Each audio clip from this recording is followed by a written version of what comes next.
Welcome to the IVM Podcast Network. If a Pandit from Varanasi ends up going to IIM, what you get is award-winning, best-selling author Amish Tripathi. He told me his dinner table conversations were always around historical characters, situations, and emotions in mythology. And today, he's been able to take these same conversations and convert them into some of the best-selling books. His stories are gripping, but also deep set in the history, in the whole culture of India. Very excited to learn from Amish on what is he up to today and what is going to come up in the future.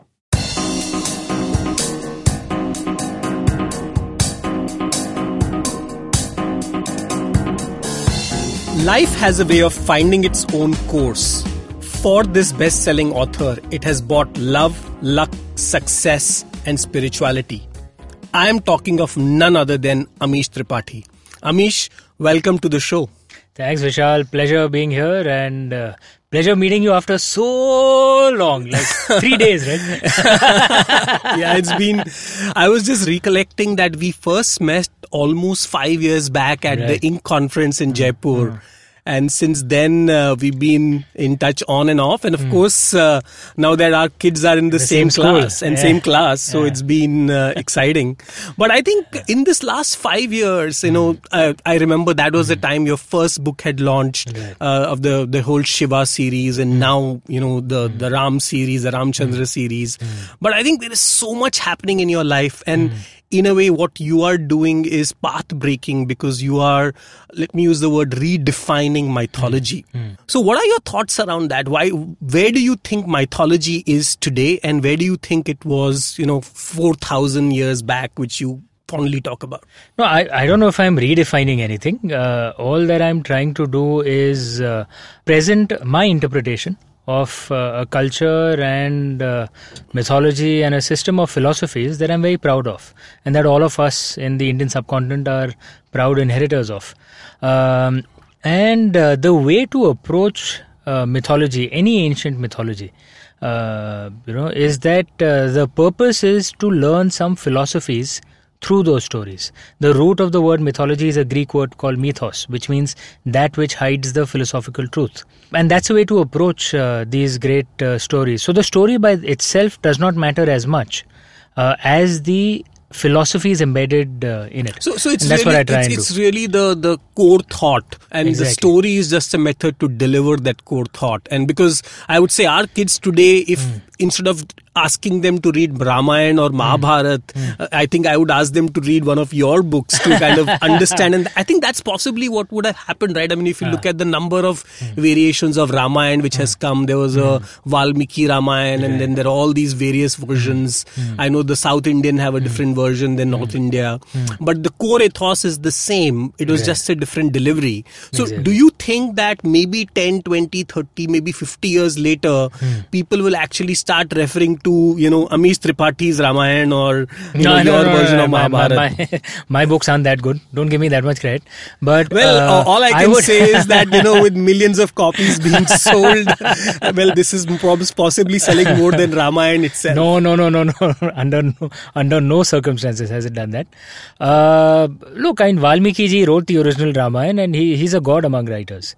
And there are many who have interpreted the original Valmiki Ramayana. That was the original story. So my question is what Valmiki was of that time, is Amish the Valmiki of today? No, I'm not. And please don't embarrass me. No, I'm not embarrassing you. I'm just trying to... It is certainly not true. It is certainly not true. Like I said, Valmiki ji was a god among writers. Forget about his brilliant philosophical depth and the fact that he understood our ancient texts and the Vedas so deeply. Think of his skills as a writer.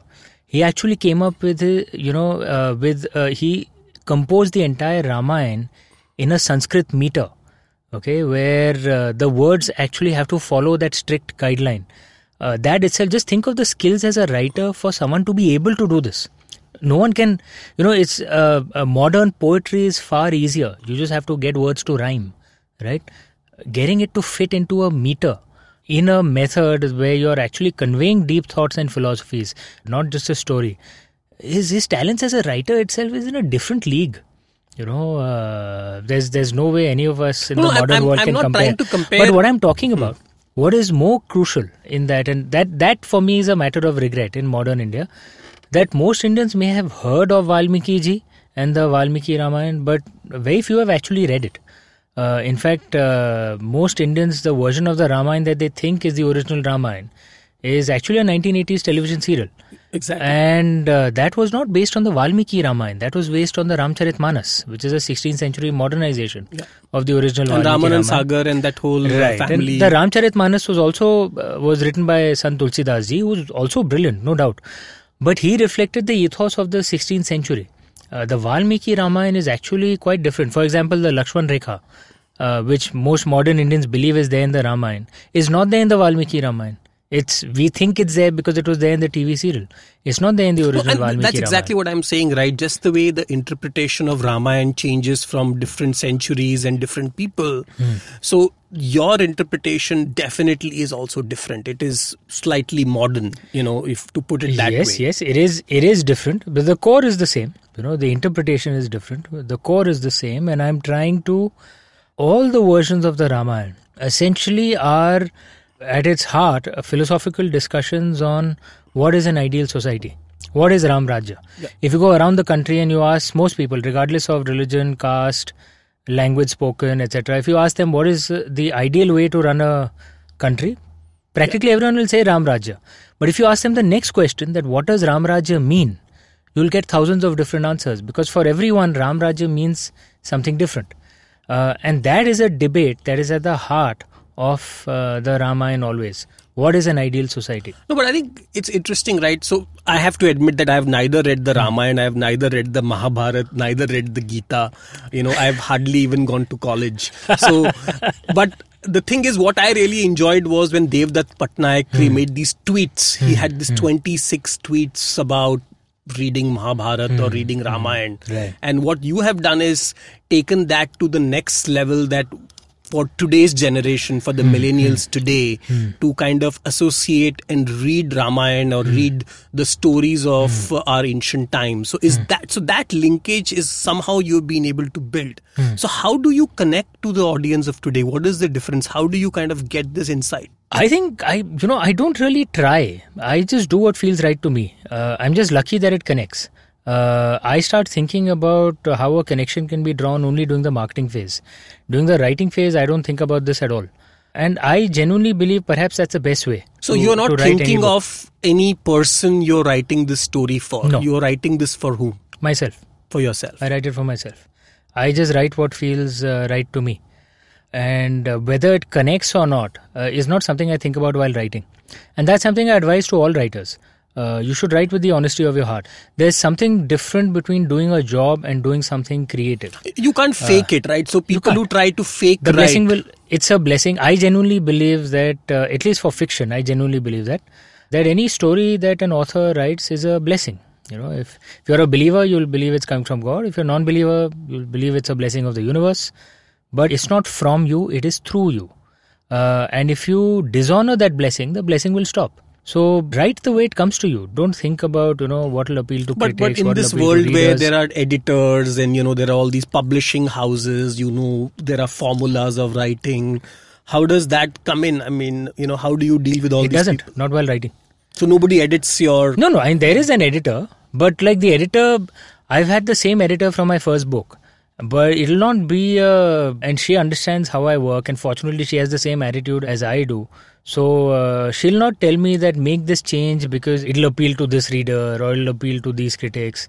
Her feedback would be, this guy is behaving out of character. This philosophy is unclear. So the dedication is to the book and the story itself. But come on, you are I am Lucknow or sorry? I am Calcutta. Calcutta, sorry. I am Calcutta guy. You know product, all the 3 P's, all the 3 C's, you know the consumer, your product, your marketing, and you are telling me that you do not consider any of that. I consider it only once the book is done, not while the book is being written. While the book is being written, I don't think about it at all. And I always advise this to most creative guys. Not that I know him personally, Amir Khan, but I always suggest that people follow his example. From what I know of him as a lay member of the public, I mean, as a lay member of the public, when he's making his movie, he doesn't care about the market at all. If he'd done any market research, he would have been told, "यार dyslexic kid के ऊपर picture बना रहे हो, पागल हो गया क्या? चलेगा नहीं." Correct? But when he's making his movie, he doesn't care about the market at all. So I have to. But once the movie is over, then he'll become a pragmatic, practical marketing guy and figure out, okay, how do I sell this?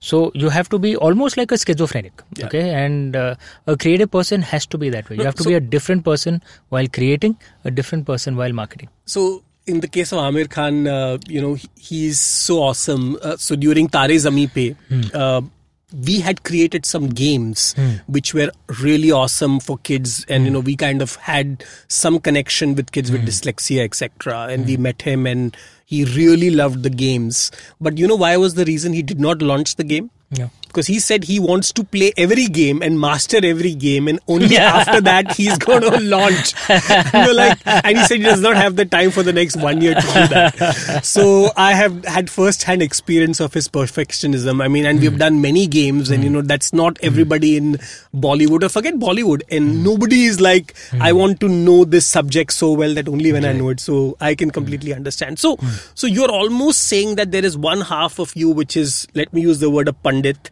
and there is one half of you which is a IIM graduate, and they kind of are almost schizophrenic. You can switch on and off between these two zones. You should make sure you don't mix the two. I advise of course, that don't to mix all the two. creative people. Do not bring the marketer in when you're creating something, when you're painting something, writing something, making a movie. Don't bring that aspect of your personality in.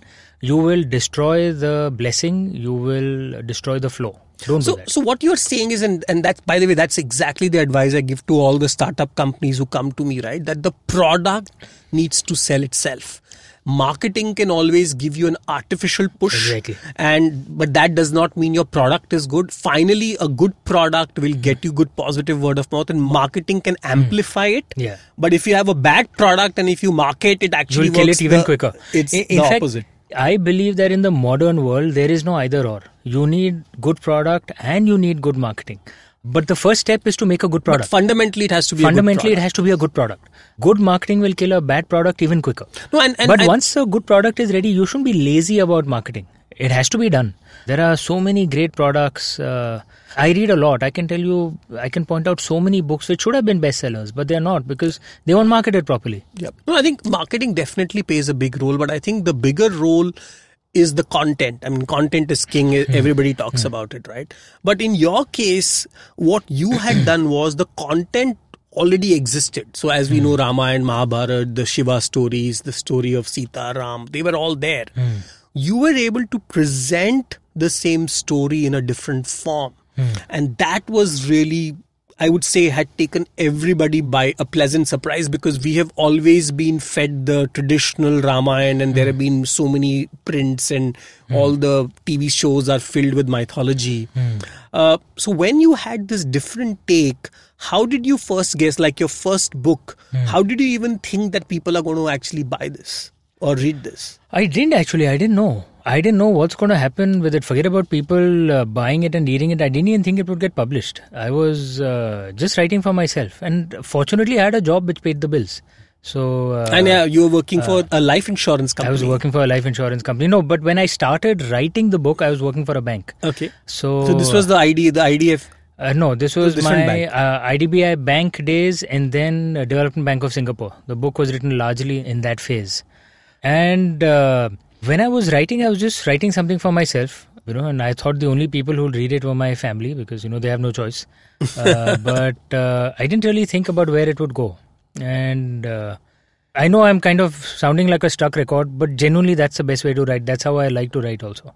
No, but I'm just saying again. Don't think about anything else when you're that writing. Writing on a subject like this, normally if you're a banker, most bankers are writing, or, people are writing books on how to be successful, how to do this, how to fund companies, how to make more money. And those are traditional books which have been coming out. Or if you have to take example of Chetan Bhagat, who's all about, like Bollywoody stories.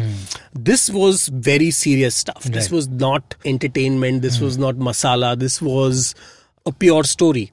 And that pure story came in a time. This was which year we are talking about? 2010. 2010. Models of Melua, yeah. Almost 7 years back. And in 2010, what was the kind of scenario? Just take me through when you told people, your colleagues, your boss, that you're writing this book. What was the reaction? No, I didn't tell them when I was writing it, of course, because I used to write during the weekends and during my commutes. So I would write on the backseat of my car. But when the book went around to various publishers as a proposal, all of them rejected it because they said that it's a book based on a religious, subject. So can you recall one of those meetings? I mean, don't name a publisher, but recall a meeting. How did you get the meeting? What did you tell them? No, I went through my agent. So yes, but I did hear from some of them. So some of them said that, look, it's based on a religious subject. The youth aren't really interested in this subject, and that I should write some love story based on my I Am Calcutta days because that's what will sell. We know where that was coming from.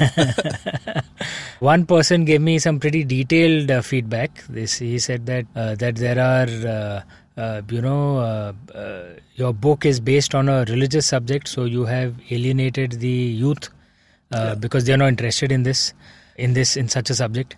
Then your book is a different interpretation of religion and of revered gods, which means the older religious people may not like it. So they almost said that RSS and all these people are going to come down and, And the third, they said, you're writing in modern, easy English, which means the literati will not like it. So you said you've alienated every possible reader segment. So it's a guaranteed flop, basically. So, and I don't blame them. For them, it's a business, for the publishing companies. So, and such books weren't really succeeding, weren't doing as well. So, I finally self-published my first book. And actually, most of my readers are the youth. I have a lot of older religious readers as well. And many of the older religious readers are well read. So they say, okay, you've taken this story from the Skanda Puran and interpreted it this way, which is creative. Some of them say, I'm intrigued that who's this guy who's got my grandson interested in our gods. And among the youth, it's, they find it cool, and they said, wow, our gods are so cool and we can... connect with our culture. And that's where your covers, your trailers. I mean, trailers was something. Even among the the institutions that you would list who think you would be right wing. I've been contacted by many among them also who like my books. Many of course, them have spoken publicly. Modi ji was the one who tweeted about Sita and I get even readers from the so-called left liberal side. Who say you're bringing out the liberalism of our ancient past. There's one of the things that I think we should realize, and perhaps this can be a point of, I know it sounds idealistic, but can be a point of commonality between the right wing and the left wing.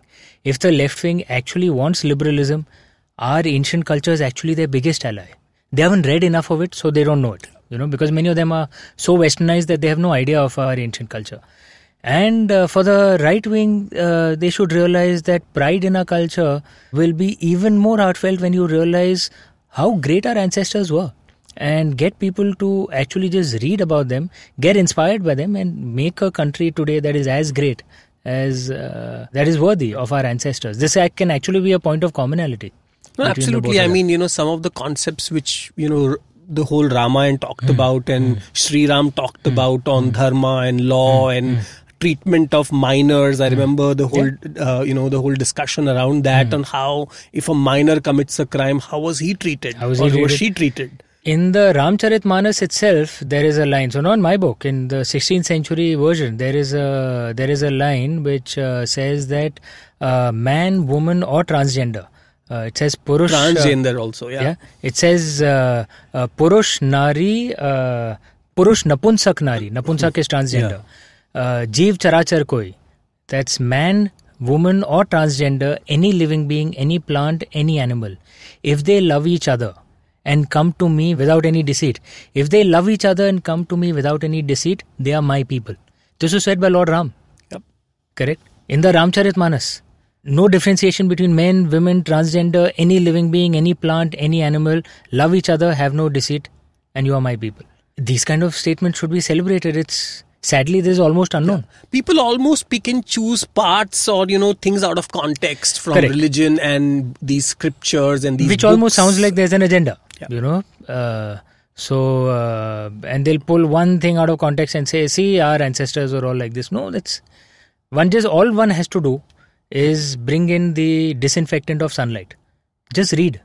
All these texts are available. Just read them. That's all. You don't have to listen to anyone else. Just read the text. And it's funny, right? Even when it comes to science, a lot of stuff which our ancient texts already talked about. Right. They talk about Sanjeevani Bhuti, and today everybody is talking about what is Sanjeevani Bhuti, and all these things. In terms of, for example, Pythagoras theorem was discovered in India before Pythagoras did, in the Bodhayana Shulba Sutra. There's something that even, I'm a maths graduate, there's something that even Europeans accept. Yeah. Or the first recorded surgery in the modern world, the first recorded rhinoplasty, for example, in the modern world was recorded in a British magazine by two British soldiers who saw an Indian barber do it to a soldier in the Maratha army. This was around more than 300 years ago. That barber followed the same techniques that were written down in Shushruth's texts, which is 1500 years old? So which means perhaps the first recorded surgery was practiced in India. These things aren't taught to us. If you are a doctor, you will not be taught about Shushruth or Charak, you will be taught about Hippocrates. If you are a mathematician, if you are a maths graduate, as I am, we weren't taught about Bodhayana ji or Bhaskaracharya ji or... Absolutely. We were taught about, Euclid. I've got nothing against Greek mathematicians, right? But first teach our own great men and women, right? I think, and this is a problem with the education system, and I think we can have a completely different session on that. But coming back to your education, you were Ivy League literally, right? IIM, and before that you were in Xavier's College. In Xavier's College, Xavier's which is Mumbai, again the top college of in Mumbai, and before that you were in Roorkela. You grew up in Roorkela, close to Roorkela. Early years were in close to Roorkela, this place called Kanswal. I studied in Utkal English Primary School out there, and then my later schooling was done in Lawrence School in Ooty, and then in Cathedral and John Connon in Mumbai. Wow, so you've been literally to quite a few places in India. So your dad had like a transferable job? No, my dad used to work at a Larsen and Toubro factory in Odisha, in Kanswal. So then they sent us to a boarding school. But once he got transferred to Mumbai, they brought us back. So the boarding school was in Ooty. Yeah. And how do you think that, having this diverse education from, Ooty and all of, did this have anything to do? Because, nobody just wakes up in 2010 after going through Xavier's College and IIM to start writing a book on religion at that point of time. You've certainly touched on something out there, because a lot of what I know of our mythology and spirituality and our scriptures I've learned from my family. My grandfather was a Pandit in Banaras. Both my parents also very religious. So I learned a lot from my family. But the benefit of being in different parts of the country was that very early on in life, I realized that actually there are various different interpretations. If you spent all your life only in one part of the country, you think that this is the true mythological story. There's no other interpretation. It's only when you travel to different parts that you realize, no, actually there are different interpretations. Like, for example, a simple example, in the north, it is believed that Lord Kartik is elder and Lord Ganesh is junior, is younger. And that Lord Kartik is a bachelor. And this is all that I knew, since my family's roots are in UP, in eastern UP, in Banaras. And I went to Tamil Nadu and I realized, hey, the Tamilians believe something different. They believe Lord Ganesh is elder and Lord Kartik is younger. And that Lord Kartik had two wives, Valiji and Senaji. And I remember the first time I'd come home, I'd asked my dad, like, hello, what's going on? And from an early age, we learned that there are multiple truths and that everyone has a right to their truth. This, I think, was the biggest benefit of traveling to different parts of the country. At a very young age, one realized there are multiple truths. No, but realizing this multiple truth is, a lot of kids, at that time probably were also exposed to the same kind of truth. But that converting into, a 3-part book on Shiva, I'm trying to get what were the roots of that? What kind of prompted, why Shiva? Why not Ganesh? Why not, Parvati? Why not anything else? What kind of got you to this subject? Because you were an atheist also at that same time, right? So how does an atheist wake up and suddenly write a book with a bright flash of light, which changes one in a moment? No, right? Exactly. It wasn't like that. Look, if you have to write a story or a book, and then the story tends to emerge in an area where you have knowledge, right? And I had knowledge in this space because of my family background and because I read a lot and I read in this area as well. So that obviously had had and an before impact. this, you had not written any story. Zip. Not even in a school composition, not even in an exam. Zero. Absolutely nothing. I was never creative. Most of my school and college friends who meet me, they usually ask कि सच बता actually किसने लिखा है? किसने लिखा है actually? Because I had shown no Ghost writer कहाँ है आपका? क्रिएटिविटी के कुछ आसार नहीं दिखाए थे मैंने. Ghost writer कैलाश पर्वत पे बैठा हुआ लगता है. हाँ, वहाँ से सीधा ट्रांसमिट हो रही है बुक. हाँ. So I mean, I was a completely left brain academic oriented guy when I was in school and college. I was active in getting sports into too, IIM, you need to be creative. You need to go through the CAT. You need to go through group discussions. No, you need to have good quantity skills, good communication skills. But creativity, honestly, is not really a big part, to be honest. And that's perhaps a little negative in our education system. So MBAs are not as creative for sure. IIM. Well, at least the education system doesn't encourage it. Yeah, and you might be creative, but it's not a part of the education system. Even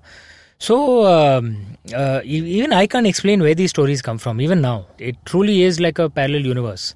So it is almost like there was this Pandit in you, and then this Pandit went to IIM, and suddenly this magic happened that the story started coming out. Correct. And आपका marketing brain was able to figure out how to sell it. And ये दोनों अगर नहीं होता तो maybe the stories would have been there and not gone ahead, or without the marketing you would have had the marketing skills but not the story. So exactly. Almost, so you need both. That's the point. And that was one of the things we could learn from our ancients actually, because they believe that you need.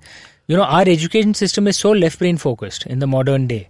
We don't try for a balance between the left brain and the right brain. But how did Shiva? How did that's what I said. You were an atheist, and then how did Shiva happen? Why not something else?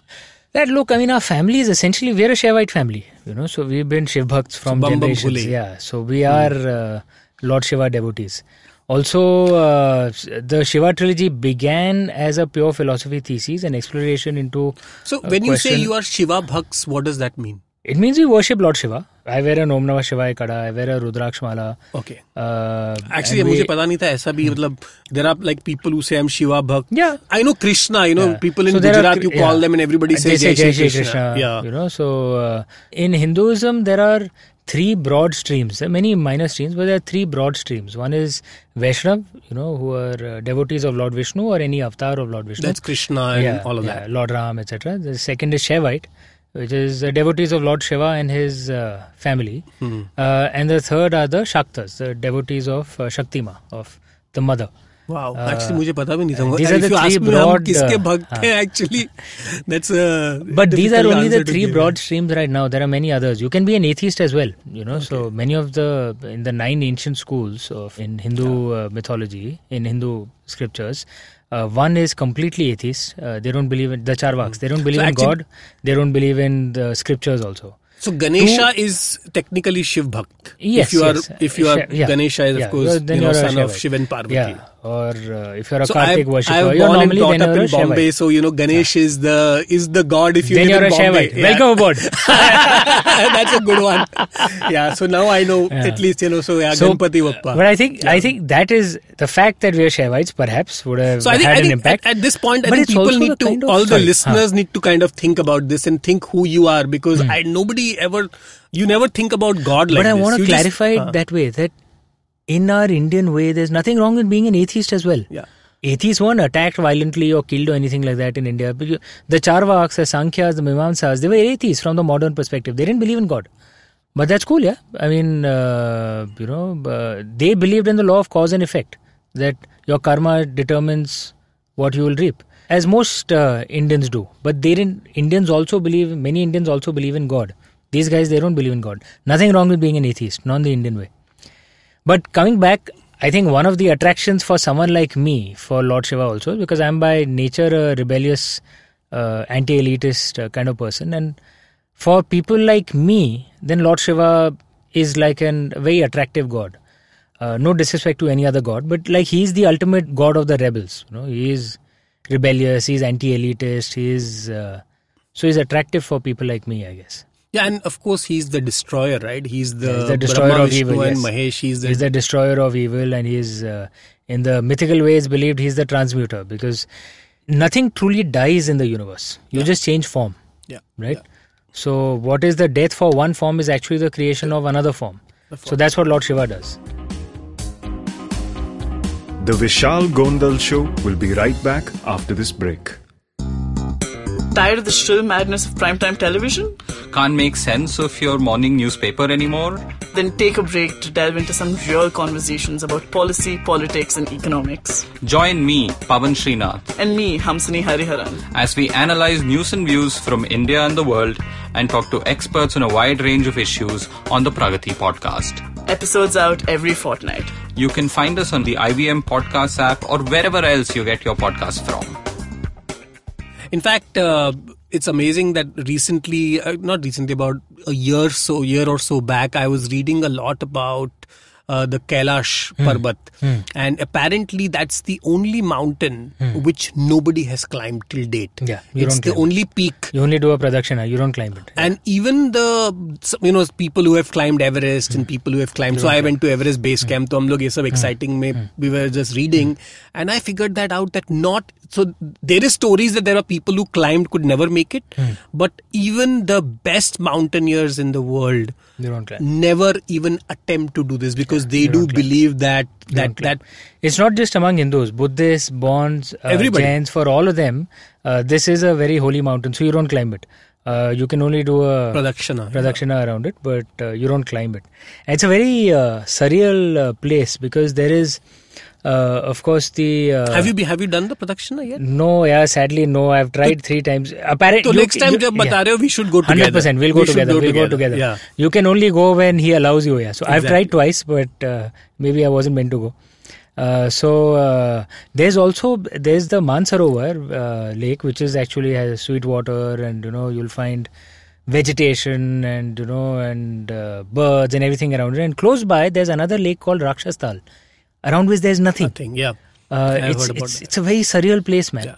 And Kailash Mountain, if you see, just around 200 kilometers in either direction, among the greatest rivers in Asia, all emerge from there. Okay, so the Indus river system, the Ganga Brahmaputra river system, Everything the starts Irrawaddy, the Mekong, many of the Chinese rivers as well, Yangtze Yellow River, they all emerge around there. And if you think about those rivers, actually sustain close to 2 to 3 billion people, so it's a very surreal place. No, and I think not just that, right? I mean, Shiva has been associated with creativity. He's one of those gods with destruction and creativity. He's a lot of dance, he's a lot of music, he's... so he's a very cool god in many ways. Absolutely, and that's what your book reflects, right? I mean, he is the cool dude, one of my younger readers had said, he's the dude of the gods. Exactly, right? He's the dude of the gods, literally. And of course, as being the dude of the god, he also has a lot of fun. He parties a lot with his bhang and all the other things, which was there. So coming back, so 2010 is when your book got published. You self-published it. When did you start writing it? I would have started writing around maybe 2004. 6 years. Yeah, I took some 4-5 years to write it, the first book. And then, of course, it was doing the rounds for 2 years, getting rejected by everyone. And while it was being rejected by everyone, I started writing the second book. So I was 1/3 to half of the way through the second book by the time the first book was released. Secret of the Nagas, which is the second book, which is why it was released so quickly, Secret of the Nagas. So what you're telling me is that you started writing the first book, and while getting rejected in the first book, you started writing the second book. Yeah. I started writing. In my mind, I was very clear, I'm writing this for myself. I mean, so it didn't succeed. If even self-publishing hadn't succeeded, I would have uploaded it free on the internet. So my task was to write. So I tried writing the second book. It's almost like Shiva has kind of sent you on earth to just write these books. That's what it is. I was compelled. Anytime when I was not writing those books, I would feel kind of... so you are the MSG, agitated. the real messenger of God. नहीं भगवान ऐसा मत कहिए. Well, what explains all this, right? I mean, what you just talked The about. way, our ancients used to say that blessings are actually available to everyone. Yeah. It's like, the airwaves are full of, to draw a separate example, television programming is going through the airwaves, everyone. Whoever has his antenna up will catch it. So actually it's available to everyone. We just have to have our antenna up to receive it. That's all. Wow, that's a That's good. the way I That's see it. because there are so many people. Forget authors, right? In general, when I have met so many artists, they get disappointed. वो एक book लिखते हैं, एक artwork बनाते हैं, कुछ भी करते हैं. People just give up so easily. I mean, in your case, forget about giving up. You were like ready for the next battle before you were, before the result of the first battle was out. You were already writing your second book. But that is the main point. For me, it wasn't really a battle. And I wasn't really thinking about the results at all. I just enjoyed doing this so much that frankly, I didn't care. Maybe didn't care is the wrong term. And I was detached, whether it would succeed or not. And that to me, this is something I've said a few times, that the true meaning of that beautiful line from the Bhagavad Gita, Karmanyavadikaraste ma phalishu kadachana, it's misinterpreted many times. When when Lord Krishna tells us that you have a right to your karma, not to the fruits of your karma, it's interpreted by many to mean that become a fatalist because jo bhi karna hai, Bhagwan ne karna hai. हमारे हाथ में तो कुछ है नहीं. Actually, that's not what Lord Krishna is telling us. What he's telling us is if you're detached from the fruits of your work, if you're detached from success or failure, then you're unstoppable. Who can stop you? Exactly. If you have nothing to lose. Because you love what you do so much, that failure and success are both dangerous. Because failure demotivates you, which stops you, which slows you down. And success is equally dangerous for so many people because they're not able to handle their success because success fills pride in your head and you get distracted. You find so many people who are just one-hit wonders, right? Because they have that one hit and they're not able to handle it. But if you're detached from both success and failure, then you're unstoppable. Yeah? Because you just do something because you love doing it. So is there anybody in your definition who's successful? In the creative space, see someone like Sachin Tendulkar, see someone like Amir Khan. That conviction that they have only comes from that belief that this is what I'm meant to do and this is what I love doing. That's it. But then what is your definition of success for them? I won't know what they'll be thinking. I'll tell you what definition of success means to me. When you're actually living life in consonance with what your soul's purpose is, that is success. Ups and downs are a part of life here. Who doesn't have problems in life? Okay, so this this thing where everything has to be a bed of roses and everything would be perfect and everyone is is number one. Look, real life is not like that. You don't get trophies for participating in life. There are some people get more, some people get it. That's a part of life, and in different areas. Someone may have more money but problems in family life. Someone may have a great family life but problems somewhere else. That's a part of life. And who doesn't have problems in life? What truly matters is, are you in consonance with what your soul's purpose is? Then your life has purpose. And I think the problem is most people are unable to even figure out the purpose. And they expect others to give them answers. You'll find so many people who seek, guidance in religion or in any religion. They want someone else to give them answers. But how can someone else give you answers for your life? Only you can answer your own questions. And you'll know what's the answer because you'll just know it. So you basically... That to me is success. So was finding this a purpose hobby and for living you? it. So was this like a hobby for you which you said, I'm going to do this because I'm having fun? No, it was a bit like purpose. Okay. For me, it was purpose. Yeah, it was beyond hobby. It was purpose. Because a hobby is like, हाँ ठीक है अभी काम नहीं कर रहा है चलो we'll do something else types. No. Mm-hmm. For me, this was my purpose. But I also want to clarify, that I didn't have any resentment towards my banking job. Or to other things. It was that banking job allowed me to meet my responsibilities, lead a good lifestyle. It gave me the money to self-publish my first book. So there's no resentment against that. No, but the point is not every person who is having a successful job is doing this, right? So the point is that aisa nahi hai that, everybody has access to, funds and people can take out time. In fact, when people tell me that they are busy is when I say that these people they actually need, the joke is when somebody say I don't have time to meditate is when we should say you actually need 3 hours of meditation. That is the part of the problem, right? So I think... Problem is also many people don't prioritize. You get drowned because you don't prioritize. There are some things which are important, there are some things which are not. You figure that out. And you can only do that when you know what you want in life, when you have clarity. Yeah. So I had one other question. St. Xavier's College. So my wife is also from that college. And Which batch? I think, that's tough question, which batch, but I think 95, 96 hoga It's shayad. been around my time. Yeah, around your time only. And I know Xavier's College was known for its creative people, its parties, its Correct. Malhar event, and all those crazy things which happen in Xavier's. So even in Xavier's, you are trying to tell me that you were like one of those studios kids who did nothing.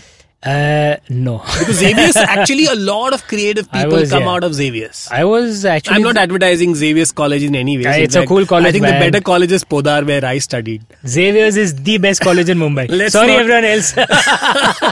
Well, but... जिनको कहीं admission नहीं मिलता था, उनको Xavier's जाना पड़ता था.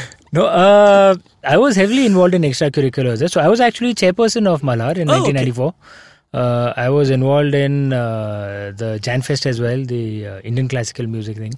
I'm not saying you should do it, but I think I was in the canteen on the woods most of the time. Not really in... That katta in Podar, we were all on the katta, that's what it is. Correct. Not really in class. Those were the best years of my life. And that's where you also met your wife. Yes, and those were the best years of my life. A lot of extracurricular activities, a lot of things which kept one happy and... Because, so that's really that's one of the things I wanted to know, because, there has to be something which happens earlier in life. And in my case, for example, when I was in school, I used to play volleyball. I was a national volleyball player and I was into debating. Awesome. I hardly went to school. But kind of that shaped me, and then I used to take... So exactly, we don't take these things seriously enough. And that's a problem with the modern education system. It's too left-brain, too rote-focused. I'm not saying we have to swing to the extreme of what many Western schools have gone into, where they've grown so soft that that even maths is optional now, which is ridiculous if you ask me. Everyone has to study maths. So this swing of one extreme where only science is respected and humanities is looked down upon as low IQ, idiots, that is bad. The other extreme where it's only humanities and soft and there's no pressure, there's no academic pressure, that's also not good. We need to find that balance. So that's interesting. So let's say that Xavier's really helped you hone on your organization skills, your creative skills. And that's where, as I mentioned, you met your wife. And I know she has quite a big role also in this, because she was part of Crosswords. So tell me, how did that happen and what was her role in getting you propelled into this? Because she had a connection with the publishing industry. She did, and she was certainly a very big advisor in all my work. She was closely involved, and many of the marketing ideas actually came from her, and I have actually said that publicly very often.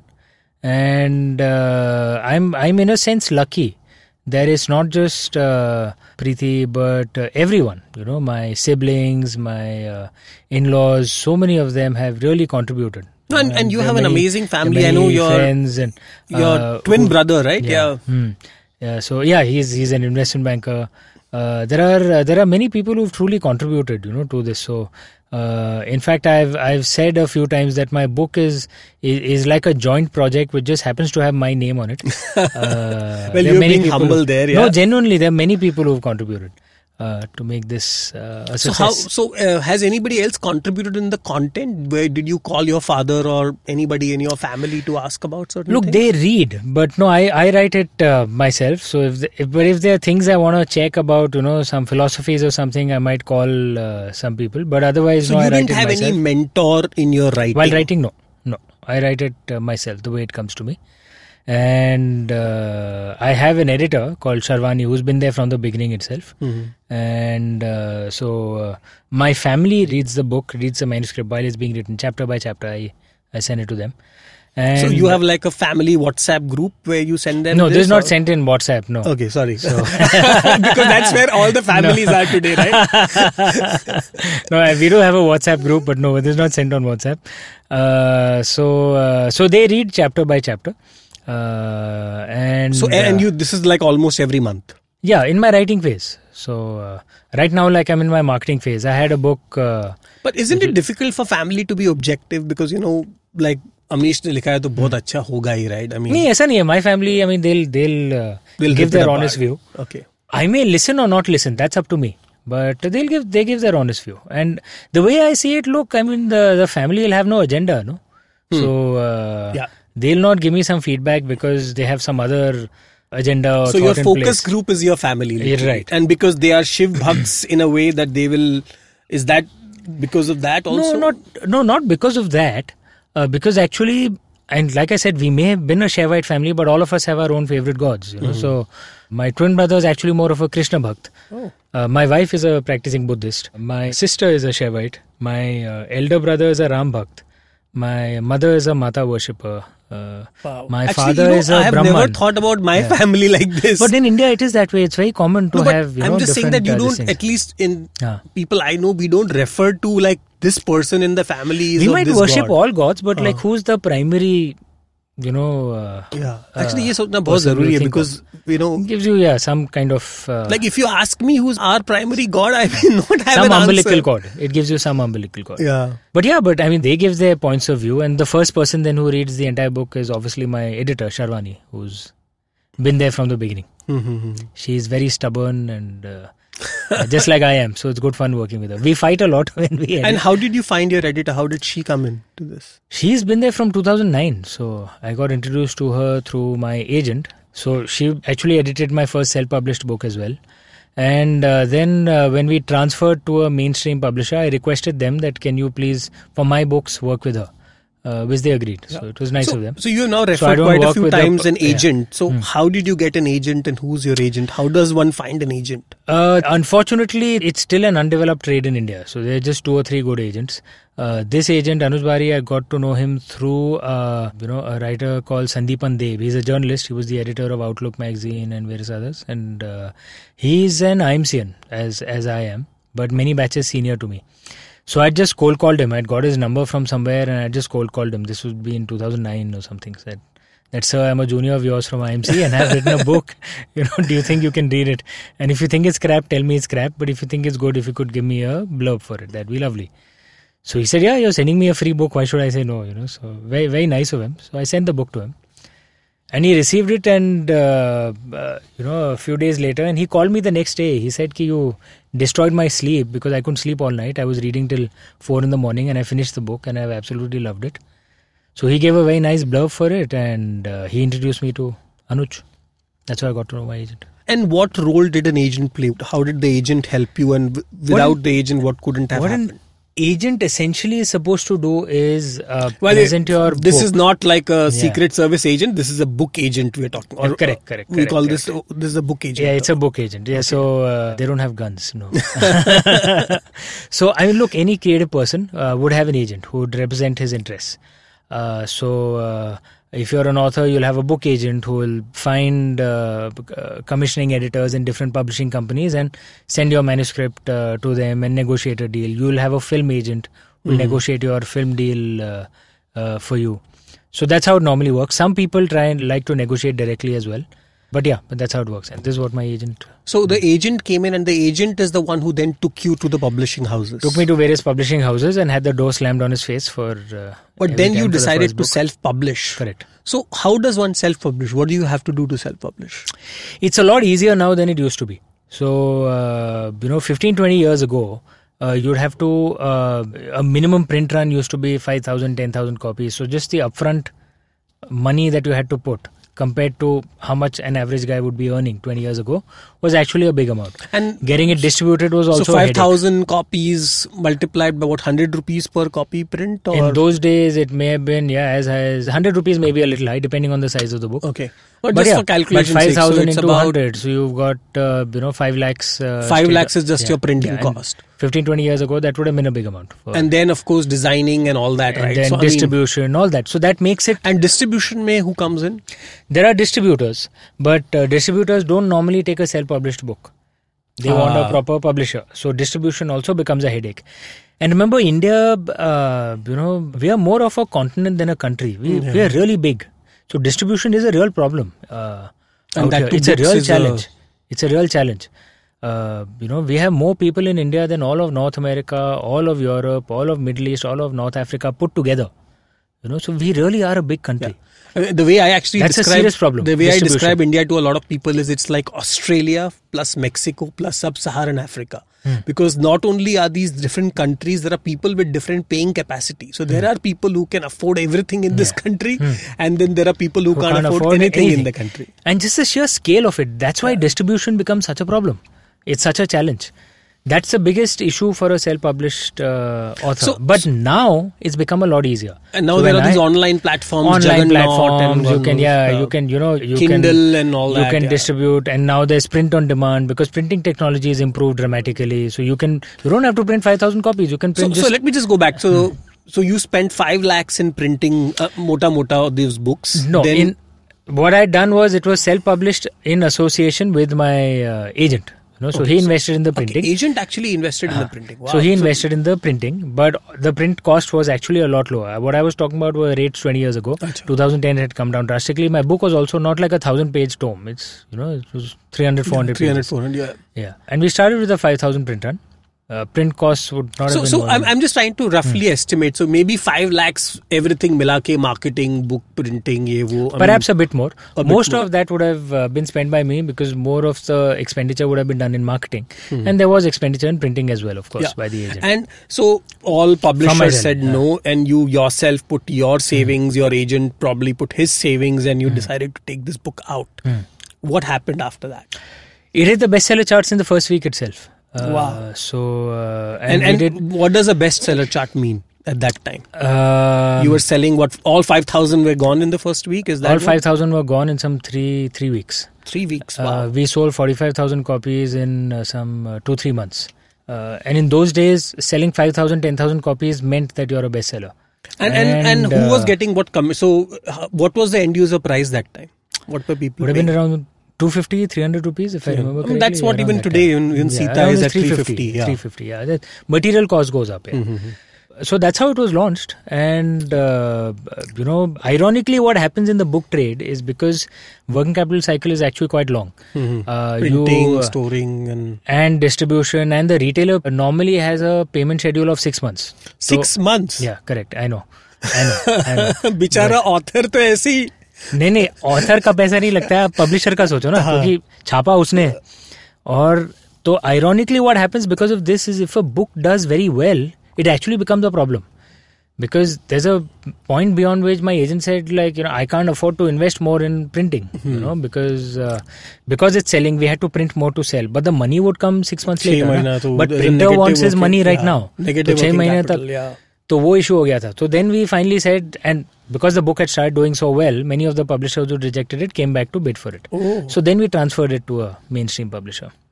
But what is an industry, man? मतलब 6 महीने तक payment नहीं आता है. 6 महीने average समय लगता है पैसा आने के लिए. Wow. Which is a real problem. It's extremely and typically inefficient. Again, not specific to you, in general, how much percentage royalty does the author actually get out of this? Is there a range, is it 10%, so 15%? A debut guy might get maybe 7.5% of MRP. Average would be 10% of the MRP. And best case guy would probably get 15%. I won't tell you what I'm getting. No, of course. We can guess. It will be the highest tier of everything. Yeah. But to be fair to the publisher. No, I'm just trying to understand because, there are people... Because how the trade works. To be fair to the publisher. 50% of the MRP goes to the distributor and the retailer. Margins बहुत और उनका भी difficulty है because realize that a book, unlike is the exact opposite of a watch in terms of weight, space, value equation. Because a book, the value is only 350 rupees, but it's heavy. It takes a lot of space. So big warehousing space. It can get spoilt very easily. Moisture, blah blah blah. Whereas a watch is... Courier में भी भारी है, book, भारी है. So all distribution, everything is expensive. Whereas, like a watch is ideal. It's light, it's small, takes less warehousing space, and it's high value. So there's a reason why retailers and distributors need those kind of margins because of the kind of... So I must say that Amazon, Flipkart must be a boon to you, right? That is almost the same what time... What that does is because it improves distribution economics dramatically. And ebooks improves it even more because there's no printing, working capital costs, all that. And of course, but I have to ask you, I have seen in all the Bombay signals, these kids in Bombay and Delhi... All pirated. That's all pirated, right? Oh God. Sadly, I've had people come and try to sell pirated copies of my own book to me, and normally say, "Yaar, मैं author हूँ यार." And they start laughing. Yeah, sure.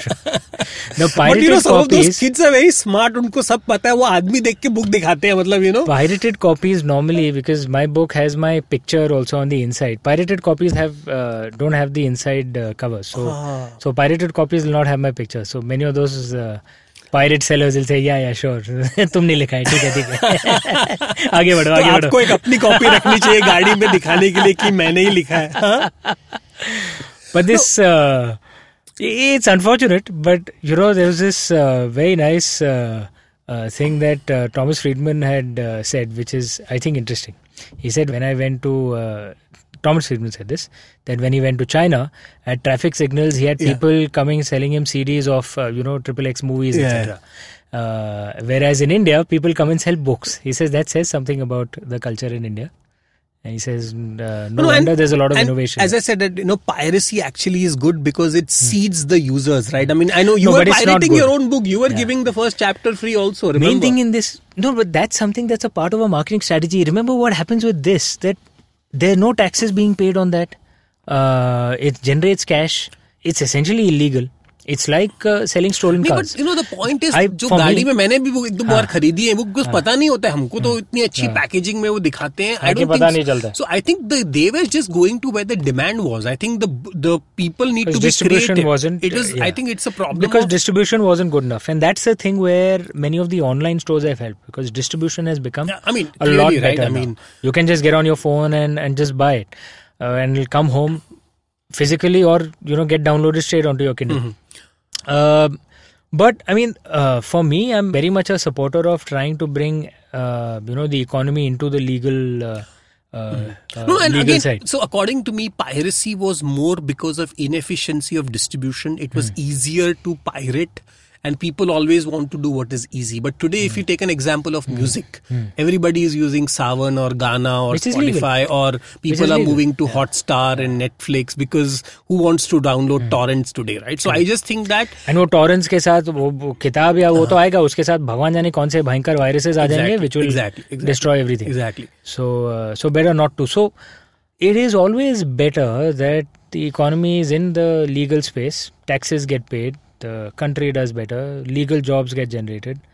And I always, there's a philosophy called the mirror of life here. We experience, what we put in is what comes back to us, Actually, that's the law of karma. Yeah. So we point fingers at politicians, you should be straight and honest and legal, and do only legal things. We have to do it first. Ramchandra ji ne कहा जैसी प्रजा वैसा राजा, right? I mean, the society and the politicians we get is the reflection of the society. If we want to demand things, we have to follow those rules first. That's the way I see it. Yep. So for me, it's not so much about royalty loss or loss of earnings to publishers. It's about what is right and wrong. Yeah.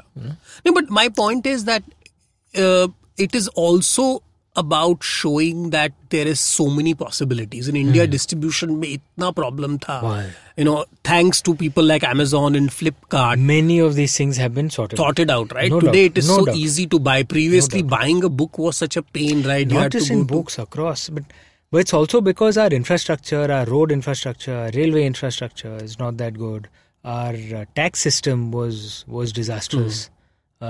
So many separate levies across states and cities. So coming back, so you wrote those 3 books on the Shiva.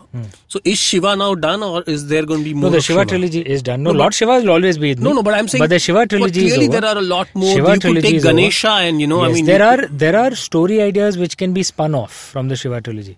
So I have story ideas on that. One on Lord Ganesh, one on Lord Karthik. But right now, what I'm writing is the Ramchandra series. The Vishal Gondal Show will be right back after this break. Long, long ago, not in Bethlehem, but in a place nearby, there was a wonderful birth of a huge show, which I like to call Cyrus Says. A show that encapsulates everything in human history, from the first Homo sapien to the last Homo sapien. who's traversed the entire world and then come back to India. This is a show which tells you everything about everything. If you want to know, avoid Google, come to us. It's called Cyrus Says. Get new episodes every Monday on the IVM Podcast app or wherever you get your podcasts on. You get one banana water free with every podcast. Right. I'll just check that. So how did you choose Ramchandra after Shiva? What happened? Actually, for a few months, I couldn't make up my mind. I didn't know what to do. And I'd signed a contract with my publisher where the terms of that deal was that whatever the next book series is, they blocked it with that contract. And in the meantime, you left your job because I'd left my job after my second book. Yeah, being an author was... I'd left my... I only left when my royalty check became more than my salary. So, I mean, that's exactly. And I think it was such an amazing time. I could possibly touch wood again. And, I think it's quite an amazing thing to do, right? I mean, I don't think so. I think possibly the only other author which we are going to talk a little bit later about is Chetan Bhagat, who's been able to possibly who's do a full-time writer. Yes. Who's a full-time writer. But it is not an easy task. I mean, not many authors have been able to get the kind of success you have. So clearly that is good. So, coming back to Ramchandra, how did you choose that topic? I couldn't actually make up my mind for 4-5 months. And what normally happens with me is when I can't make up my mind, perhaps Lord Shiva steps in and, pushes me in a direction. What happened was I was at a Lit Fest in Mumbai itself. And I was speaking on mythology. And on stage, while speaking of something, I referred to Lord Ram as well. And once the event was over, I came out and someone came to speak to me. And was kind of upset that I was referring to Lord Ram with respect. And Lord Ram with respect. Correct. And but and anyone has a right to their point of view. That's cool. I mean, there is no translation for the English word blasphemy in Vedic Sanskrit. So the concept didn't exist, so the word didn't exist. You are free to question anyone. But I always believe कि भाई शब्दों की मर्यादा होनी चाहिए. When you're speaking about a god, even if you're questioning or criticizing, there are some words you don't use. It's some words you don't use when you speak about anyone. That's manners. Absolutely. It's manners. So the kind of words that were being used to describe Lord Ram, it really upset me.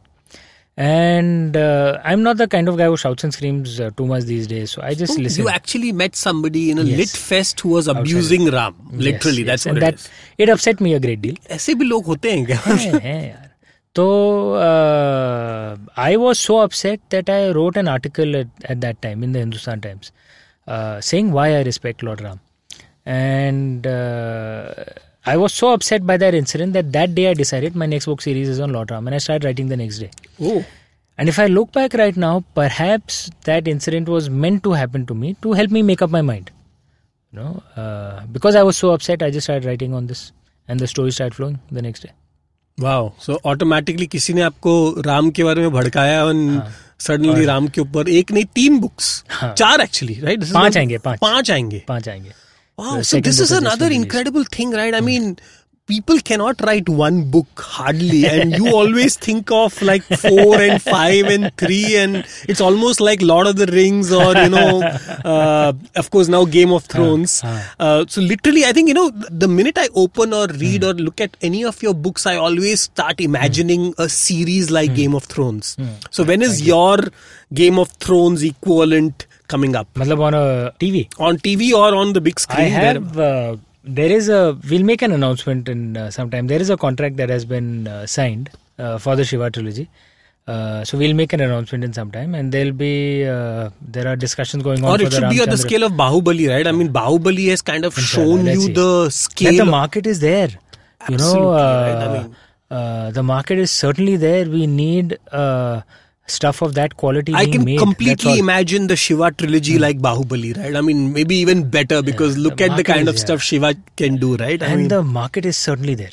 It's certainly there. We just need stuff to be made of that quality. That's all. So again, coming back to the market, right? I mean, you keep shuttling between, talking about all the scriptures and Ramayana and all that, and then you can suddenly talk about Kotler and all the marketing strategies.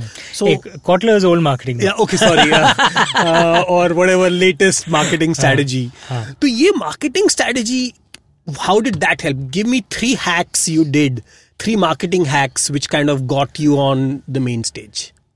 One would be an idea which I truly like was something that we'd experimented with, Immortals of Melua, my first book. And this idea was from my wife. We distributed the first chapter free of cost. This had never been done before.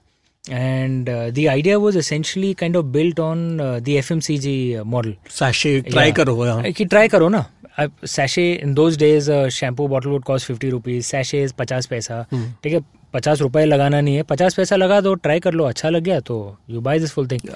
It's called try and buy, yeah. Exactly, just sample it. But this had never been done in books before. So what we did was we printed the first chapter with the same cover as the cover of the main book. I went and made some PowerPoint presentations to various, bookstore chains. And I told them PowerPoint presentations from an author, that must be a first. वो थोड़े घबरा गए थे. ये क्या है? So they agreed to the idea. I told them I'm giving you something free. Just display it. क्या जाता है आपका? So they displayed these free booklets with the same cover as the main book at the cash counter. If you think about it, think of the marketing impact of that. A debut author's book is normally a well-kept secret in the bookstore. So customers, bookstore staff, nobody knows that book has been launched. Even when you send a carton, it'll probably lie in some toilet or warehouse somewhere and it'll get returned 6 months later. And the cash counter is prime display space. Yeah. Because there you only get serious customers because they've come with their books and they're waiting for in that magic 10 seconds when there's nothing to do because their bill is being generated and they're standing there with nothing to do. At that time, they see a booklet out there with a big, free stamped on it. And, many, and with a good cover, many of them picked it up. And many of them read the first chapter and came back and said, okay, I want the full book. Where is it? And we launched this some 2 weeks before the launch of the main book. And the sampler itself worked so well that many of the bookstores raised their order even before the launch of the book itself. Wow. So this as an idea worked very well for us. Another idea that worked well for us was trailer films that we made. And fortunately, by this time, we had a bigger budget. So they really were the quality of a film trailer. And we displayed that at cinema houses, etc. So the idea was that if you've gone to watch a movie, you're probably someone who likes a good story.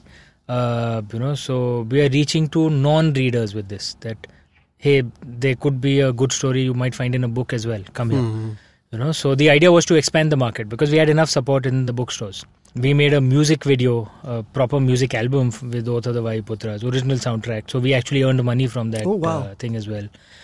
For the Sita book, the market itself has changed. So social media used to be an add-on to our initial, marketing programs. Now social media is at the heart of it. You haven't made a game yet on any of your books. Why is that? No, that's one of the things I've tended to avoid till now. Well, that's what the youth is. So we should talk about it separately because our kids are only playing games, and if you want to get them interested into this, it's something I've been thinking about it, but I had some concerns. But anyway, that's a separate issue. We can talk about that separately.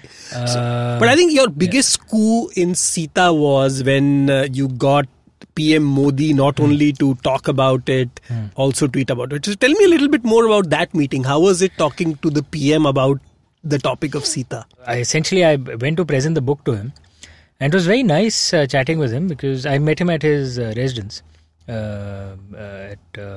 and we would have spent maybe 15-20 minutes together, and we discussed an entire wide range of topics. So we spoke a little bit about the book, but we spoke of our scriptures, we spoke of the Katha Upanishad, of the conversation between Lord Yama and Lord Nachiket. We spoke of environmentalism, the importance of women's rights, and what our ancient culture teaches us on that, the importance of reconnecting our youth to our culture. So it was a very wide-ranging discussion, and was very engaging, very interesting, and he really knows a lot about this thing. So it absolutely, was, and there was no political any other discussion. It was actually a nice cultural. But coming to think about it, discussion. right? That so as we know that Nandan Nilekani came from Infosys and was credited to creating Aadhaar and kind of Digital India, where the whole foundation came from Nandan. So if tomorrow again hypothetical scenario. If you were invited to join the government, what ministry would you take, and what are the 2 things you may want to change? No, I don't think I'll ever join the government Or advising, or when join I say politics. No, I mean, Nandan was not a politician. Nandan was just a person helping. Yeah, but what the he country did was in line with his core competency, which is essentially build IT systems to solve real world problems. But if you look at today, our social issues what drives me is to actually speak of social issues through engaging stories and try and have an impact on this. So I have a non-fiction book also coming out soon. Oh yeah, of course. Called Immortal India, Yep. which speaks of this a little more directly. So I'm not so sure that I can contribute in a different area, because my core is different, my Swadharma is different.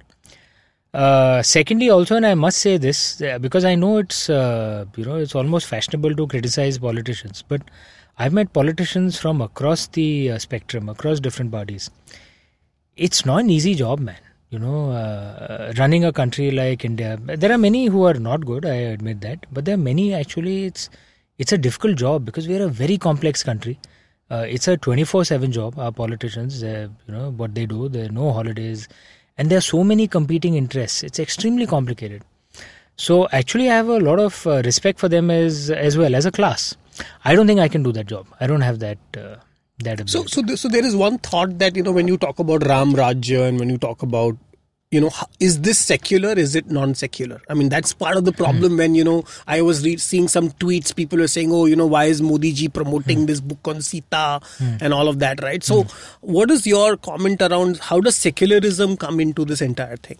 Look, I think one of the problems in India is that the concept of secularism itself is perhaps a little misunderstood. And I don't think our state is truly secular. It never has been for the last 70 years. And I'd written an article on this, because the state actually differentiates among Indians basis the religion that they practice. So, for example, the Right to Education Act differentiates between Indians basis the religion they practice. Our personal laws differentiate. Our tax laws differentiate.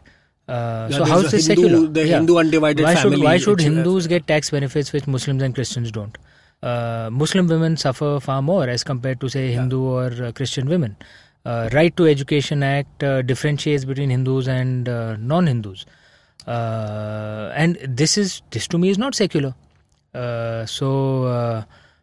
I don't think our state has been secular for 70 years. Secularism, as far as the state is concerned, means the state does not differentiate at all basis your religion. Okay, it sees you only as an Indian. That's it. And that is something that I think we should strive towards. There's an article that I'd written that our law should not differentiate at all. It should be completely agnostic on the religion you practice. But there's a different definition of secularism when you come to society. And in society, what we have is the concept of Sarvapanta Sambhav, which is we treat all religions with equal respect. It's not just tolerance, it's actually active respect. And that is something not for the state to get involved in. That's how we in the society should manage. And that, I think, is something that is actually quite good in India. So it is not uncommon in India. In Mount Mary churches in Mumbai, you'll find so many Hindus and Muslims going out there. I go out there. I mean, Shirdi Sai Baba, everybody goes. Everybody Ajmer goes. Sharif. Ajmer Sharif, it's the tomb of Muslim Sufi saint. You'll find so many Hindus out there. And you go to Ajmer Sharif? Yeah, I go to Ajmer Sharif often. Diwali is practiced not just by Hindus, but by Muslims and Christians as well. Many of the idol makers of Lord Ganesh in Ganesh Chaturthi or Durga Ma and the Kali Puja are actually Muslims. And this is, I believe, something actually very good. So society is actually doing a good job of religious pluralism, coexistence and active respect for each other. But the state itself, I don't think it has ever been secular in India. Like I said, secularism means the laws and the state should not differentiate at all. Yeah. So one big challenge which, at least I am facing, and I know quite a few, I don't know about you, is that how do we get our kids to be induced to this? I mean, we are ourselves, so we are a generation, well, at least in my case, I said I have not read any of these scriptures myself. I have little knowledge of everything, largely from tweets and movies and TV shows. That's it. So we were a generation who learned Ramayana from TV show. our current generation is not watching TV shows. They are on Twitter, they are on Facebook, they are on Instagram, they are on Google. How do they get to know about religion? How do our kids learn about this in the future? What do you think? Books, TV series, movies. So I think the task is with the creative people to try and bring this out in popular culture. And that is a task that all of us must try to do. No, but content is definitely there. I'm saying as parents, as members of the society, what can we do? Parents, I think, look, get them to read such books and watch such TV series. Secondly, ourselves, we should read and actually discuss these things within the family. And lastly, encourage even our education system to get. So in your family, is your son already? Normal. Yeah, obviously. Yeah, we speak of all this. Like I said, my wife is a practicing Buddhist, so she speaks of Buddhism. I speak of many of this, and we speak of other faiths as well. We speak of Jainism, Sikhism, Islam, Christianity, and that atmosphere should be there in every home. And perhaps we should also try and see how the education system can be improved to introduce kids and to reconnect them to India. Our education system, the more educated you get in India, sadly, the more disconnected you get from India. At a simple basic level, for example, in our education system, most schools, they teach Indian kids that India has 4 seasons, correct? I noticed my kids' book, it also says it has 4 seasons: summer, autumn, winter, spring. Monsoon kahan gaya? Monsoon kahan? 4 seasons are in Europe. In India, we have 6 seasons actually. Matlab, even this is not connected to Indian reality at all. Our education system is completely colonial. It's not linked to Indian realities at all.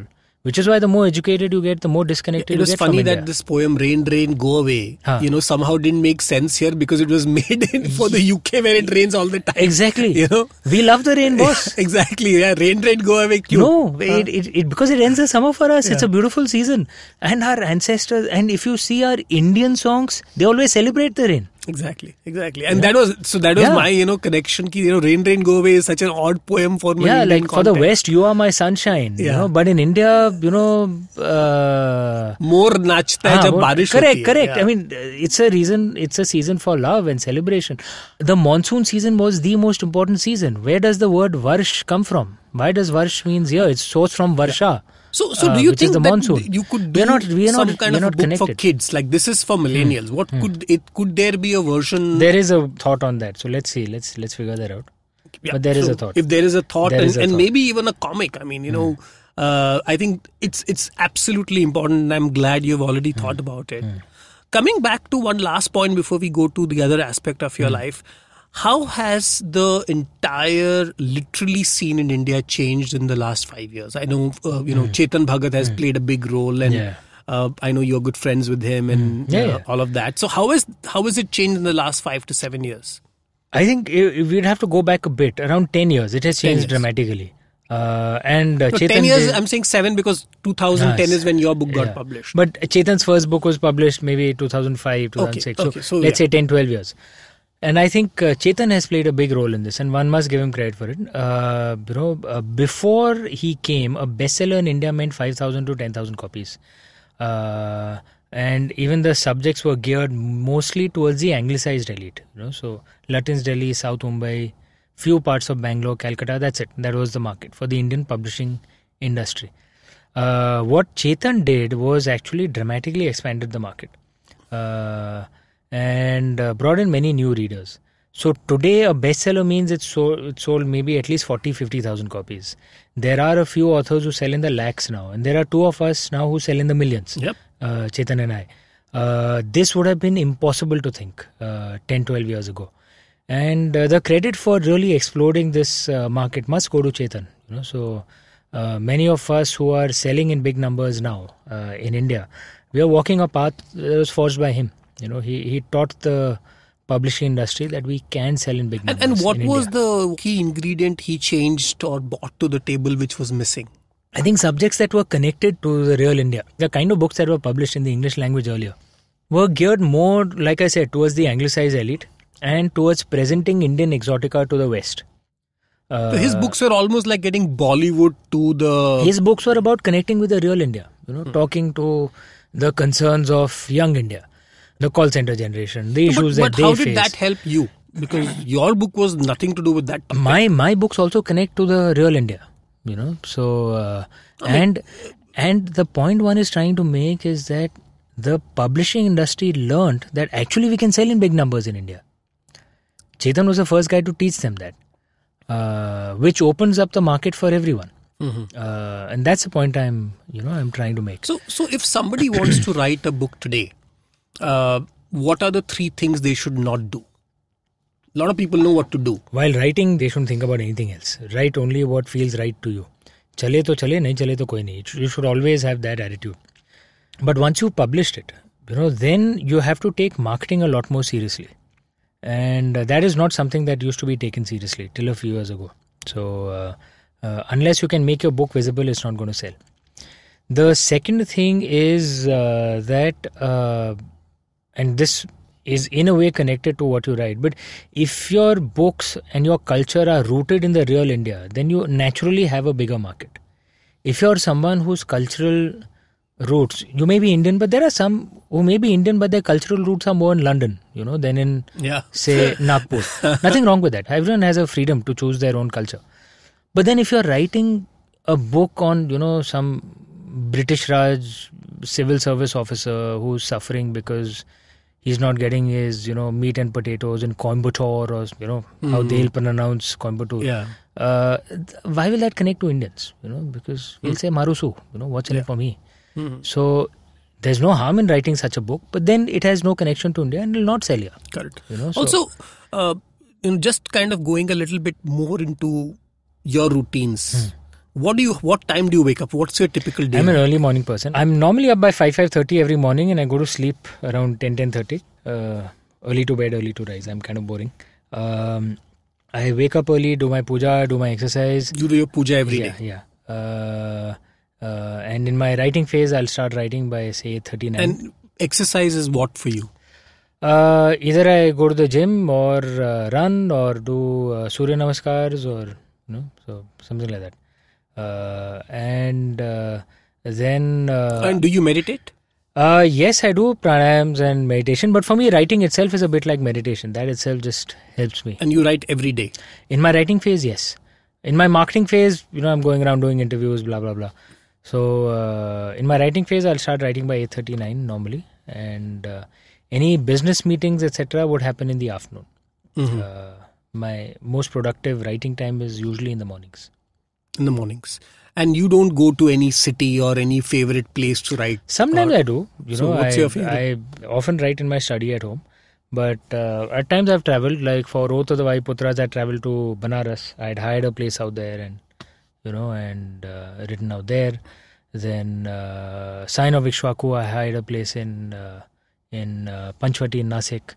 So sometimes I travel, but often I write at home only. But you can pretty much, you can write anywhere. That's no, I don't have to go to a specific place to write, no. And is there any specific kind of food or kind of drink which you like, which is very unique to you? While writing, I eat a lot of cream biscuits. So that always Which biscuit is this? The kind of biscuits we used to get when we were kids, So, the Jim Jam types? No. Jim Jam आजकल मिलता नहीं इतनी आसानी से. But वो orange cream, pineapple cream, you bourbon, can open it and lick the cream. Yeah, bourbon, all that. So that works for me for some reason. Cream biscuits, okay. That's the secret, I don't think it's a sugar rush. I think because it's specifically those kind of biscuits. I think it just, I don't know, just maybe connects me to childhood moods or God knows what. And I listen to music while writing. Listen to music. And is there any kind of music in this or? Any genre. It doesn't have to be anything specific. The words themselves don't matter. It's the mood of the music that matters. So Indian classical, Western classical, Hindi film music, old Hindi film music, regional language music, Western rock, Western pop, Western metal. So outside of your own books, are there any other books which you have recommended or gifted?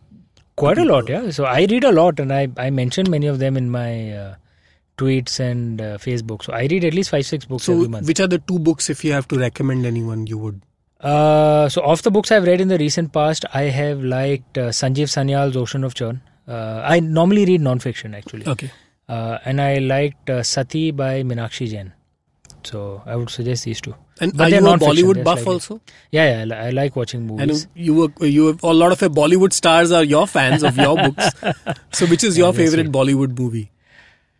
I love Salman Khan and Rajnikant movies. of course. And I love Everybody. Bahubali. That Bahubali was was fantastic. outstanding, yeah. That was completely outstanding. Brilliant, yeah. And I saw Dangal on TV recently. Man. Dangal is quite a movie. One of Amir the Khan most is brilliant movies I've outstanding. ever seen. Yeah, it was brilliant. At the end, when the national anthem is played, of course I stood up immediately, and I was crying at the end because it was such a It was powerful, quite gripping. powerful scene. And that movie is a big hit in China. Yeah. Because it connects to the Asian ethic of of achievement. Yeah.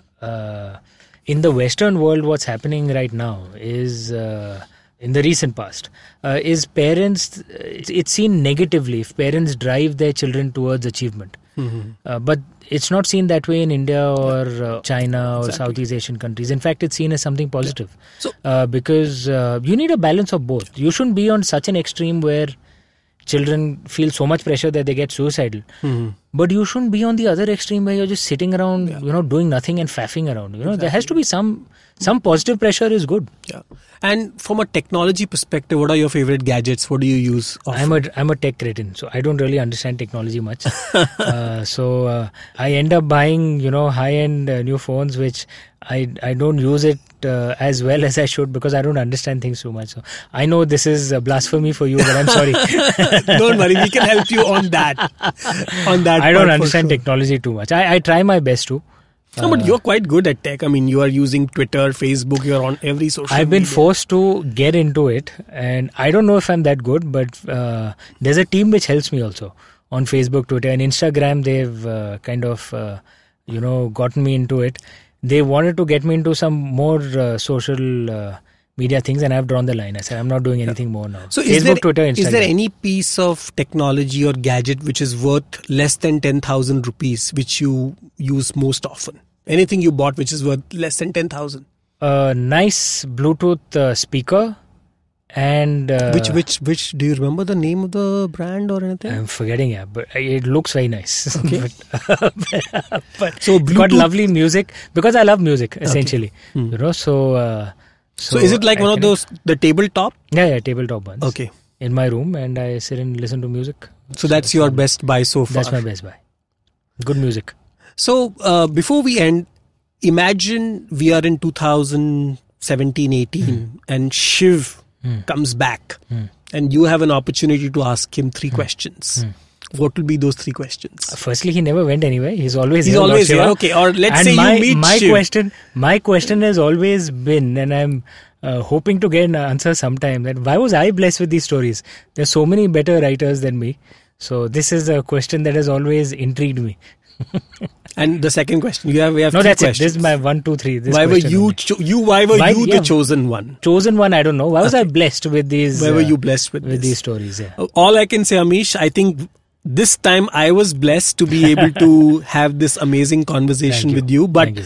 knowing you, this is not the end. We are going to come back, and I think now your next book is releasing, and after Sita, there is more Immortal coming up. India. That'll come out by Immortal. August 21st. Absolutely. And by the way, we are actually going to have a few giveaways. We're going to have some Awesome. kind of contest of, we're going to get some of these books signed. But I think more importantly, I think this was very refreshing because it was a very new topic. I got to learn a lot myself. I did not know about all these aspects. So all the best for the future. And as we said, this is Beneath the Force and a pleasure. Thanks, buddy. Thank you Thanks. so much. So Thank kind. you. Thank you.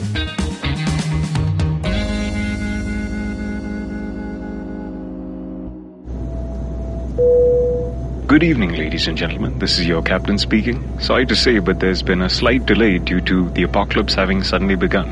As you can see, there's death, destruction, and chaos taking place all around us. But don't you worry, food and drinks will be served shortly, and I would recommend checking out IVM Podcasts. to get some of your favorite Indian podcasts. We'll keep you going till this whole thing blows over. Thank you.